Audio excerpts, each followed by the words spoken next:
Hi, everyone. We're now in Module 8 on family communication. And so why do I have this slide up that says Children and Technology? Well, I decided before we launch right into the final module in this section on families to do a couple slides of review of just the main points for modules 5, 6, and 7.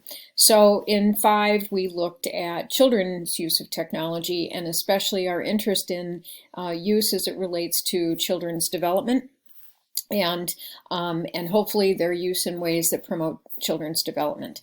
And so some of our key points are that children develop in universal ways across 4 domains: physical, social, psychological, and cognitive, and yet each child's development is unique. Very much via the expression of their DNA within a certain context. Their developmental abilities, depending on age and growth, will affect their use of technology in ways that may foster or may inhibit development.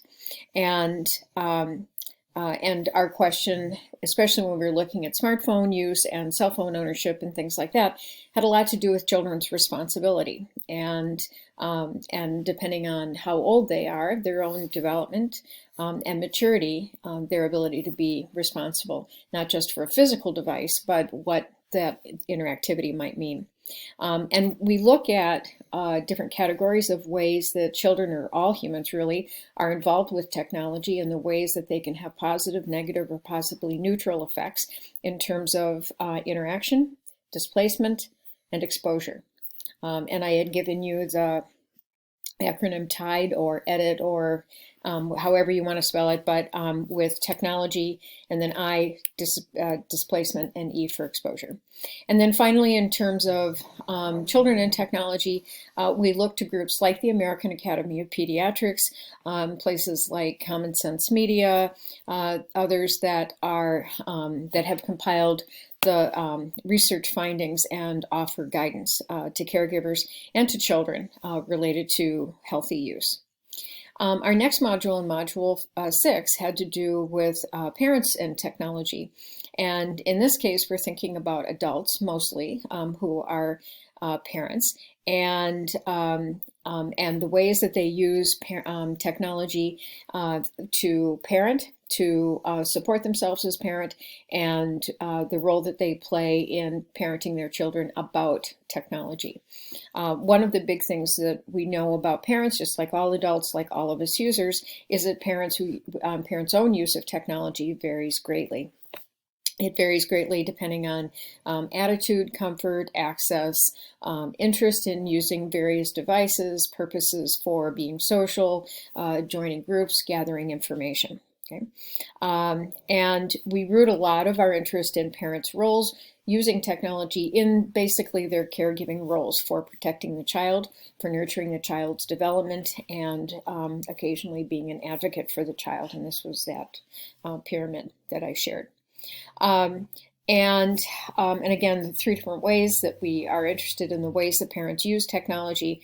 And but our real interest is that because there's so little tacit research evidence about technology's effectiveness or use, and so many mixed opinions about effects, parents absolutely need help in determining the guidance for themselves, for their children as well, about technology use. And we saw this with our own panel of parents who are in the classroom, and the different factors that they face in making decisions related to their young children's technology use. And then finally, in our last module, we were looking at parent-child relationships and technology use. And primarily here, we were looking at the fulfillment of the parenting role in ways that affect the relationship with the child. So in the sense of as a tool for communication, so monitoring the child's whereabouts, staying connected during college. So in that way, using technology to fulfill your role. And then also, as parents assert their roles through monitoring, mediating, managing technology use, making decisions in ways to keep their children safe, And sometimes, as we saw with the two fathers, invading the social space of the internet in ways that may have a positive impacts, such as Brad's advocating for his daughter, or possibly negative effects in the sense of Tommy's overt shaming of his daughter. And these may potentially create conflict. Though one of the things that we know from the research is that conflict is reported by a minority of families. But it's important that we consider when parents are just trying to do their jobs, and when children are just innocently or just trying to use technology for their own mechanisms, there is the potential for conflict. So, and we also have to be aware that parents' own use of technology, through the ways that we model technology use, where we can't put phones down, or it's invading our personal space, can sometimes also lead to conflict if it leads to do as I do, not as I, or do as I say, not as I do, with our children. And again, we looked at two videos last week. And we were looking at two fathers and their own use of technology invading the social space in an attempt to parent their children. And in your discussion groups, I asked you to react to the two fathers. Most of you reacted to Tommy, the more outrageous of them. And some of our recommendations to Tommy were that looking at what his motivation was, he was frustrated over his daughter's public complaint against her parents. He found that to be disrespectful, disobedient. He asserted his role by limit setting to teach her empathy, to maintain families' expectations for behavior, compliance, so self-regulation. The consequence on the positive side, possibly, is that the daughter may have an attitude change or a behavior change. On the other side, it was a viral video, it was very public shaming. He destroyed her laptop, so there was the destruction of capital goods. There's likely a maintenance of relationship distance, potential fear by the daughter from this heavily violent act. And we do know, just following this story, that the Child Protective Services were involved, again, for this very public display of extreme measures by the father. The recommendations that the groups had related to Tommy were to keep his comments offline, to assert boundaries in ways that demonstrate understanding the child, if he can, to really foster a two-way communication, and actually work on building the child's skills and understanding the child's development at the age. Our recommendations for Brad from Prior Lake, so in this case, this was the father that was very frustrated because his daughter had been on the receiving end of some racial bullying by other children, and in his attempts to reach out to the other parent of the bullying kids, he was shut down. So he didn't have anywhere else to turn, so he went online. So Brad's motivation is his frustration over his daughter's bullying and the lack of response by traditional channels. He was asserting his role, how by protecting and advocating for his daughter, it also to raise awareness to the larger public about racism. The consequence, in the terms of the video did go viral. The other parent was impacted by it. The daughter the daughter may encounter some peer disruption, in the sense of she goes back to school, this video has gone viral, and she's now getting all of this attention that perhaps is unwanted. She maybe didn't think it was that big of a thing, just wanted to keep it on the DL, and the father kind of blew it out of proportion. On the other side, it could have strengthened her relationship with her father and really, shown him as being her advocate. And then there were a couple of different recommendations. One is, again, keep it offline, find other ways to try to mediate this conflict, maybe talking directly to the daughter and seeing how she would like to handle it.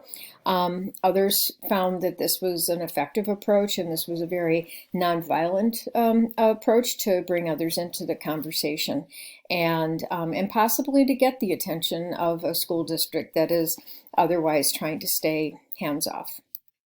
So some of the conclusions with what we have so far related to our research related to parents and their relationships with their children related to technology is that parents' relationships with their children without technology, right, are a foundation for our understanding of relationship dynamics. We have to always keep in mind that, technology is a tool. It is something that people use in their communication, but it isn't necessarily the match that lights conflict, right? It could be driving, it could be sex, it could be hanging out with a different set of peers, it could be tattoos, piercings, music, whatever it is that kids are going to do, that the parents could end up having some conflict with. And so very often, it's that dynamic that already is in place between the parents and the children before or while the use of technology is sort of adding to that. And we know that the relationship dynamics between the parent and the child can be, again, affected when the parent is trying to do their role of parenting, attempting to regulate the child's use. It can happen sometimes with the child. So if there's miscommunication while the parent and child are texting, or there's frustration at one end because there's a desire to use technology in a way the other person isn't comfortable with. And sometimes relationships can be affected when the parent is just sort of taking matters into their own hands, and in this case, with the father's invading a social space. So potential conflict and the route to resolution, again, is non-specific to technology, but is more generalized to openness, family communication, listening to each other's side, and that balance of agency and communion that I referred to in Module 7. So while we see evidence of conflict and challenge to the relationship, often, again, as the result of a clash of agency between the parent and the child, we also see benefits through communion, through the cohesion of the relationship, through the sense of expression of safety and well-being, and promotion of the development of the child. So in this role, too, technology can be a very, very positive way for parents and children to stay connected, for parents to continue to assert their role, and for children to see how they are asserting that role. We can support parents when they are benefited from being better informed about the realities of their own use, right, as well as the perceived the effects on children by ongoing research about the realities of technology use on children, so that it helps them assert reasonable and safe limits to promote responsible use, not only by their children, but to promote that use along with their children. And that's where, like the family media plan from the American Academy of Pediatrics is a really good thing. So in our final module, we'll sort of continue looking at technology use within the family, and the strong emphasis here is less on conflict and more on connectedness. And here I've got two pictures of families and the way that they are using either technology together, or as you can see on the right side, a family that is managing technology while they are engaging with each other. Okay. In general, we've talked about differences in people generally, and specifically within families. When we look at within family differences, differences by members, and then differences across families. So how from one family to the other they can vary in their technology use. We've seen how technology is defined. We've asked what types of families are we looking at, and then we look at how technology use varies by the function that it serves to an individual, to a family, their attitude, their comfort, their skills with technology, and then a big difference for a lot of families is access. In the current situation with children being at home and learning continuing at home, one of the digital divide of families not having as much technology access or access to high-speed wireless you can imagine is making a difference. And so we are concerned, and again, this current situation highlights it, about what disparities in technology access really can mean for families as a whole, and also to continue children's learning. We revisit Jane Lanigan's model just to remind us that there are characteristics of families where we look at family structure in terms of how many people are in the family, who are the members of the family, what roles do they play. We also look at individual differences in terms of technology, the device, the application, the function, attitude, skill differences, the individual within the family, and then the characteristics of technology. And again, our interest in family and how they use technology as a whole family and how they would differ from other families. And then the wider socio-ecological framework there of the extrafamilial influences of workplace and community integration in the marketplace that would either encourage technology use or might discourage. And this is a perfect example, again, of an event and a setting where we have schools are unable to meet, and so schools are encouraging the use of technology by their teachers, and specifically in home settings, so that children can continue to learn. And then we might ask them, how is that going to vary from family to family to family?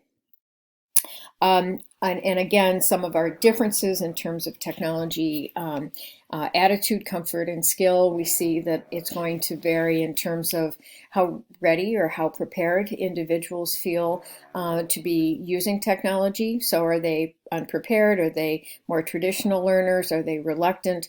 Or do they feel more digitally ready? And we see demographic differences too, by age, by income, by education, by race. And so, again, our focus in this module is largely on the use of technology and its impact on family connectedness. And the theory is that family media use relates to family connectedness, or in other words, the type of media that is used and the frequency or the way that it is used can promote that feeling of family connectedness by promoting communication and togetherness. Connectedness is defined as a warm, loving, positive relationship between parents and the child, or parents and the children, or the whole family together. Connected families, as through our research, demonstrate that they feel closer to one another, they rely more on one another, they see each other as friendly and approachable. Generally, the measurement of trust is very strong in folks who have connected relationships.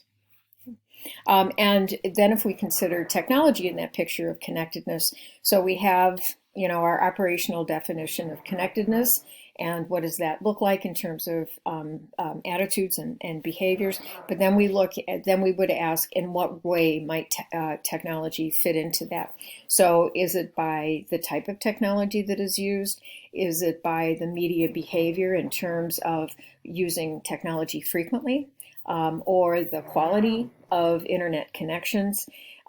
Is it the approximation of reality? Earlier in the course we were talking about media richness. So if I'm using text, that's a very lukewarm or non-rich environment for sharing information. But if I'm using video, so I'm making our interaction or your interaction with this content more media rich because of the inclusion of even my face and my voice within this video, versus just you're looking at a straight PowerPoint. So in the research by Padilla Walker et al. Back in 2012, they looked at 5 different types of media use and looked at how that related then to measures of family connectedness. And as you can see here, the relationships, or if I move over here, the correlations show different amounts. So negative is a negative correlation. So there is so social networking is negatively related to connectedness, as opposed to something like playing video games being more positively connected. So when you consider this, and again, so we have these 3. We've got video games, TV, movies, and texting. Just consider, why would these things, why would texting, playing video games, and co-watching TV shows together show the highest relationship to family connectedness? So again, in social networking and email, it's either a negative relationship or it's a non-significant, though small, positive relationship. So what is it about texting, about TV, movies, and about video games that might demonstrate more strong evidence of family connectedness?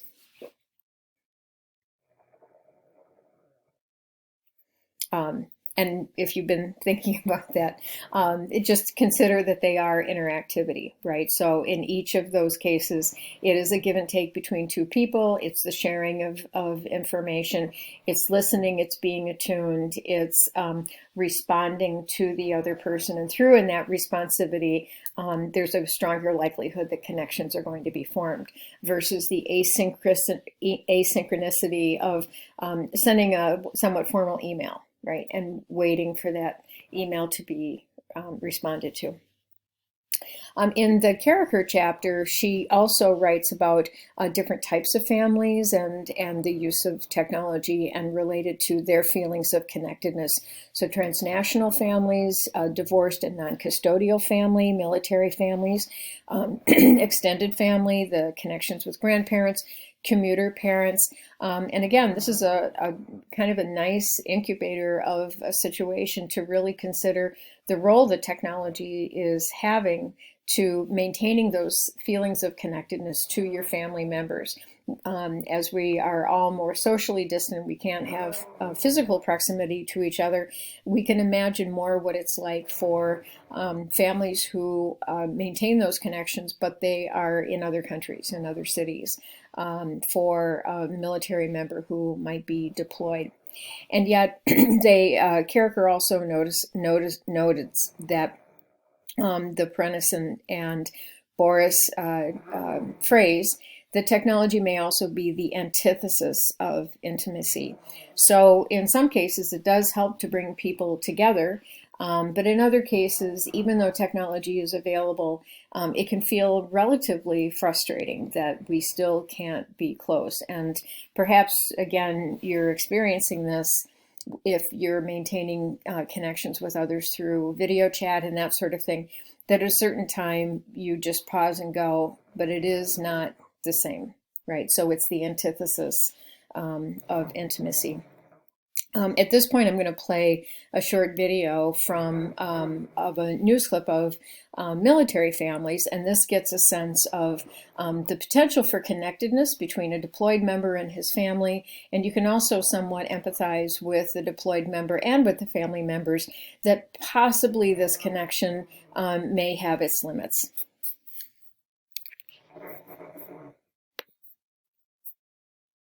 Ashley and I'm 11. My name's Craig and I'm 8. My dad's a Marine, and this is my story. Craig and Ashley are just like any other brother and sister.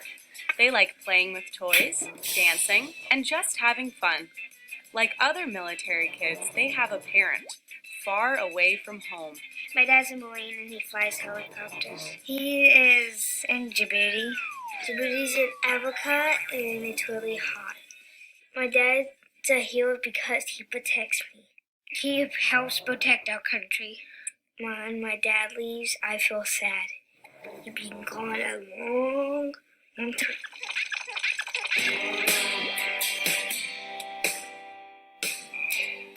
And to help Craig and Ashley deal with being sad, their mom uses video technology to stay in touch with their dad, all the way on the other side of the world. When I talk to my friends, I told them video chatting is really good because I get to see him, get to talk to him, I get to ask him questions. Hi, Daddy! Hi, Daddy! Hi, Daddy! So how's your day been going? Oh, it's great.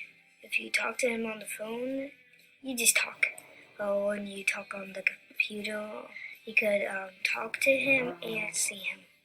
I asked my dad, is it hot there? How's his training? Did he fly his helicopter today? Did you fly today? Whee! No flying. And the cool thing is, they get to tell him all sorts of fun things that are going on in their lives.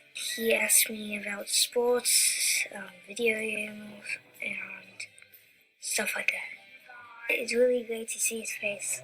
He tells me how am I doing. He says, is your friends home? What have you guys been doing? It's like spring break and stuff, so I get play with my toys, no homework. Did you get your mom to come up and play baseball with you? Not yet. Not exactly yet. He always talks to my brother. He's like, when are you getting a haircut? I do gotta get back to work though, because they are flying right now. We miss Miss you. you. Oh, I miss you guys too. We love you. Love you. Bye. Bye. And here are Craig's words of wisdom. My advice is, if you can, talk to Dad on the computer is great.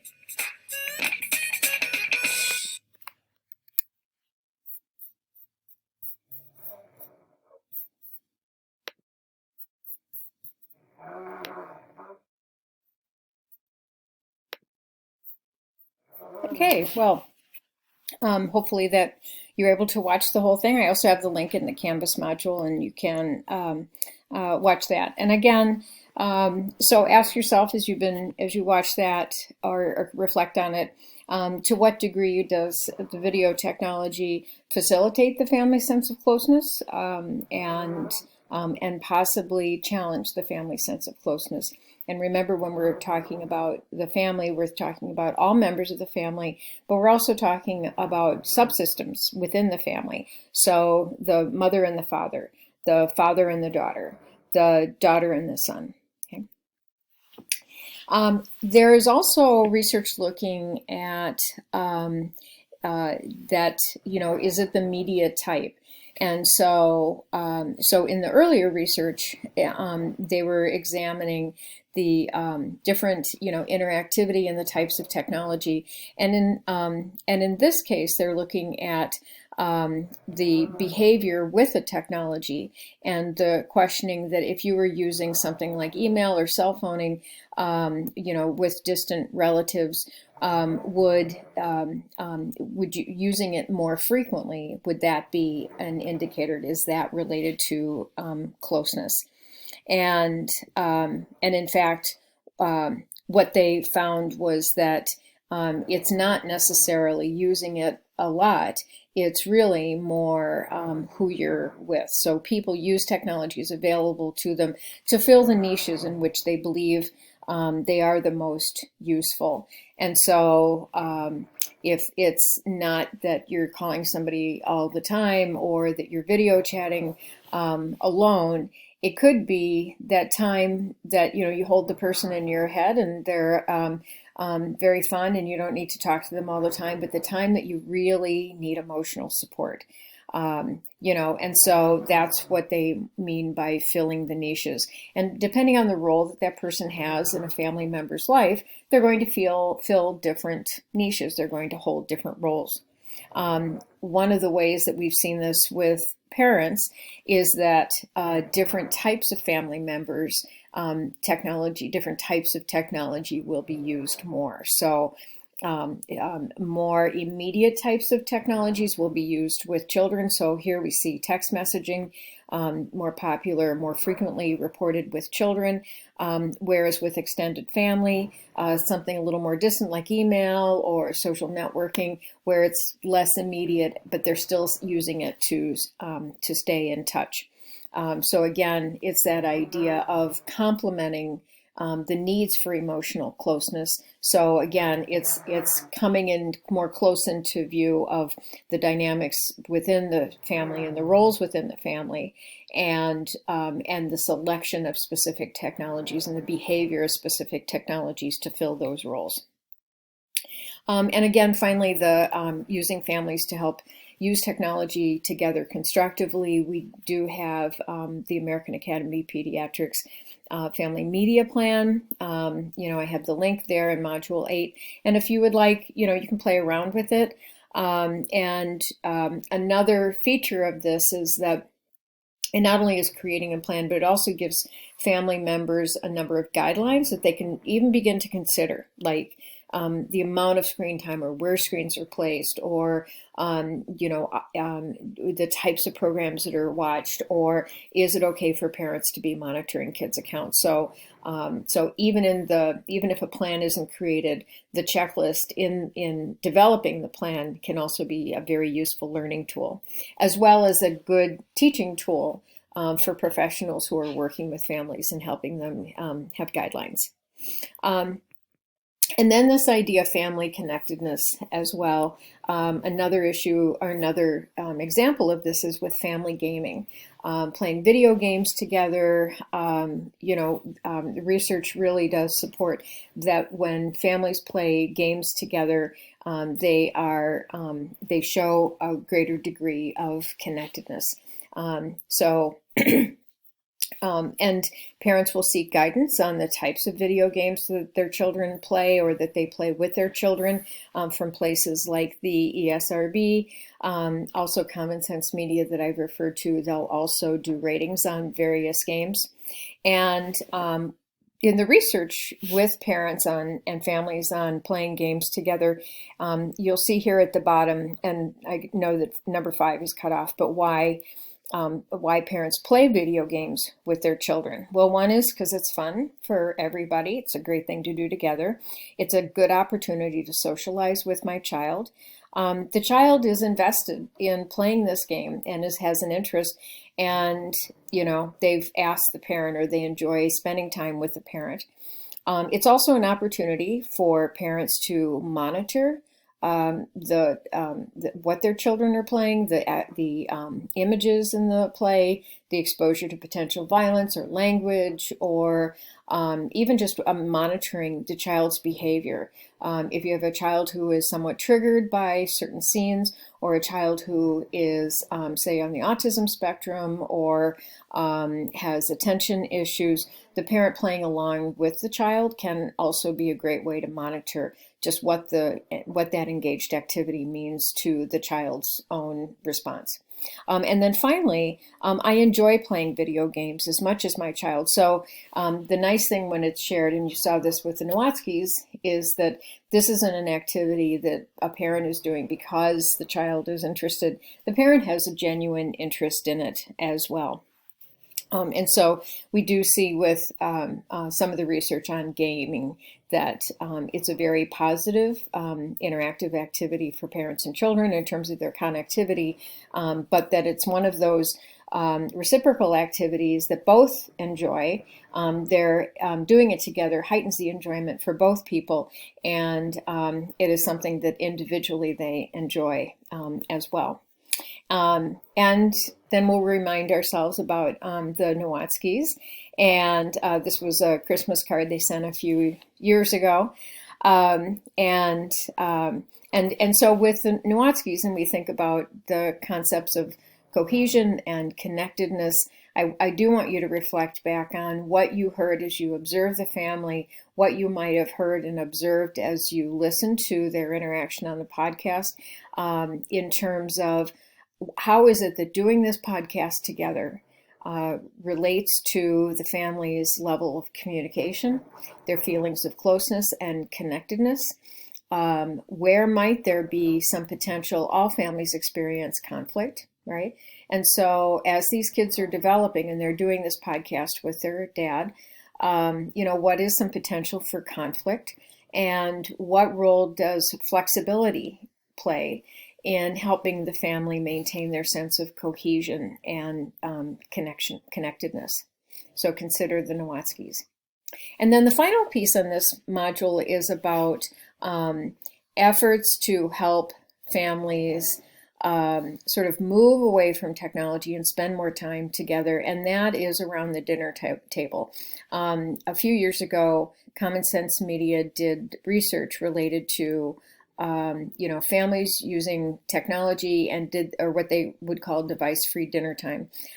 There is a copy of the executive summary of the results, and I would ask you to take a good look at that as we move through, because I really want you to be a critical consumer of the research study. I am not critical of Common Sense Media at all for doing the research, how they did the research.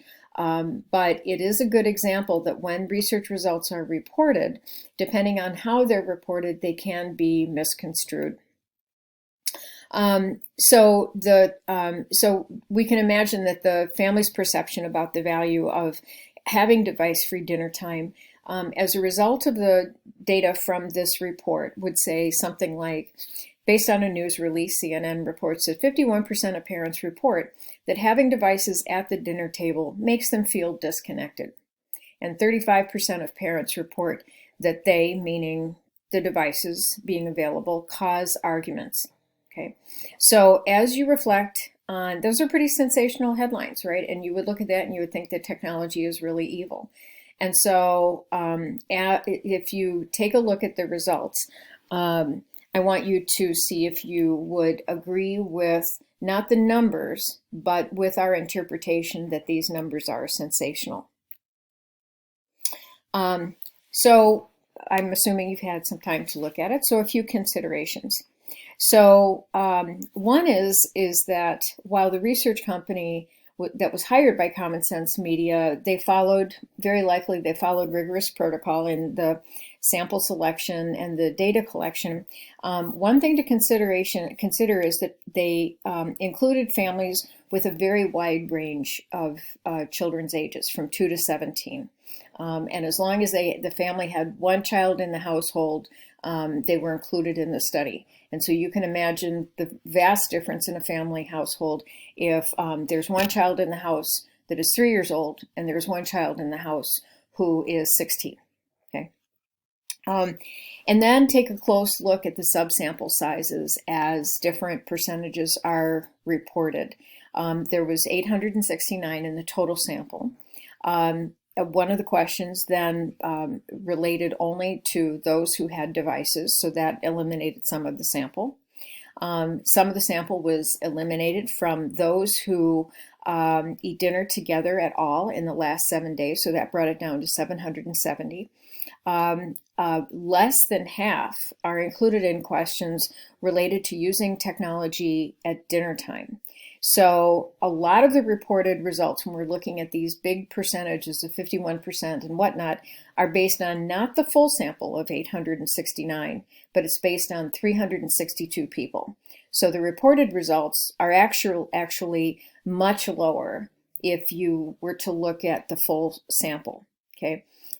We also don't know anything else about the 362 people, right? So if you start with 869 and those families have at least one child between 2 to 17, by the time you bring it down to 362 within that age range, it very much is possible that the ones who use technology at dinner time and eat dinner together at least once in the last 7 days could be all families of teenagers, right? They could all have young children. So we really don't know the demographics of that subsample. So 15% of the total sample report that phones at the table create arguments. 21% report that phones at the table makes them feel disconnected. So that's of the total sample. So when the numbers are reported for just the 362, it makes it seem like a lot.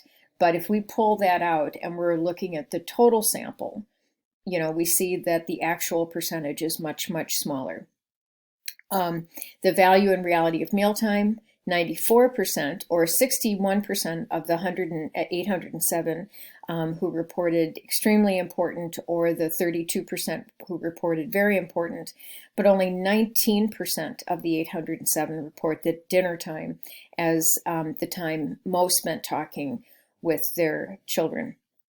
So while a lot of families do report they have a value for dinner time, right? A lot of us do.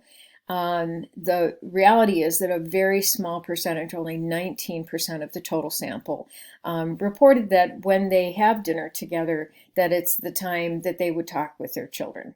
That if you look at the research, there's other times that people will report being in the car with their kids, things like that. So we also have to step back and ask, how important is dinner time anyway? We might have a value for it, but is it really that important for talking with your kids if that's what we're concerned about being on phones?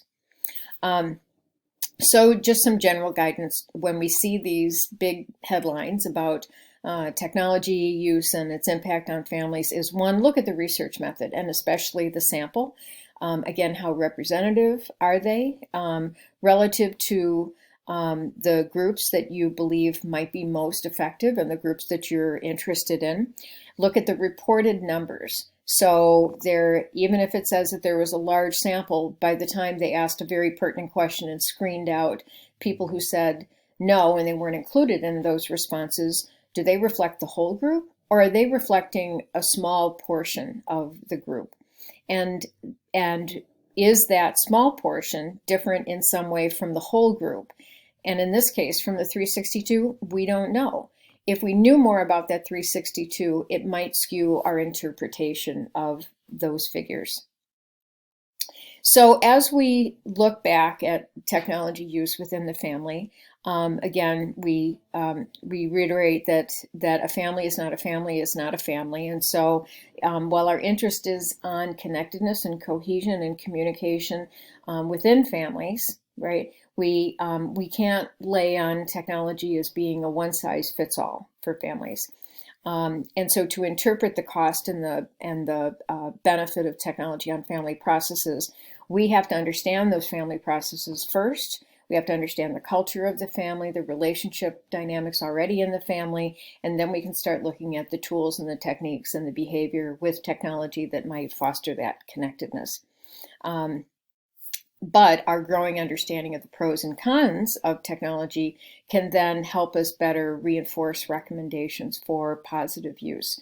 So for instance, as we understand that families interact and that's very positive for their connectedness and their communication, and then we see research on video games and for people who enjoy playing video games together, that is also potentially very positive for their connectedness.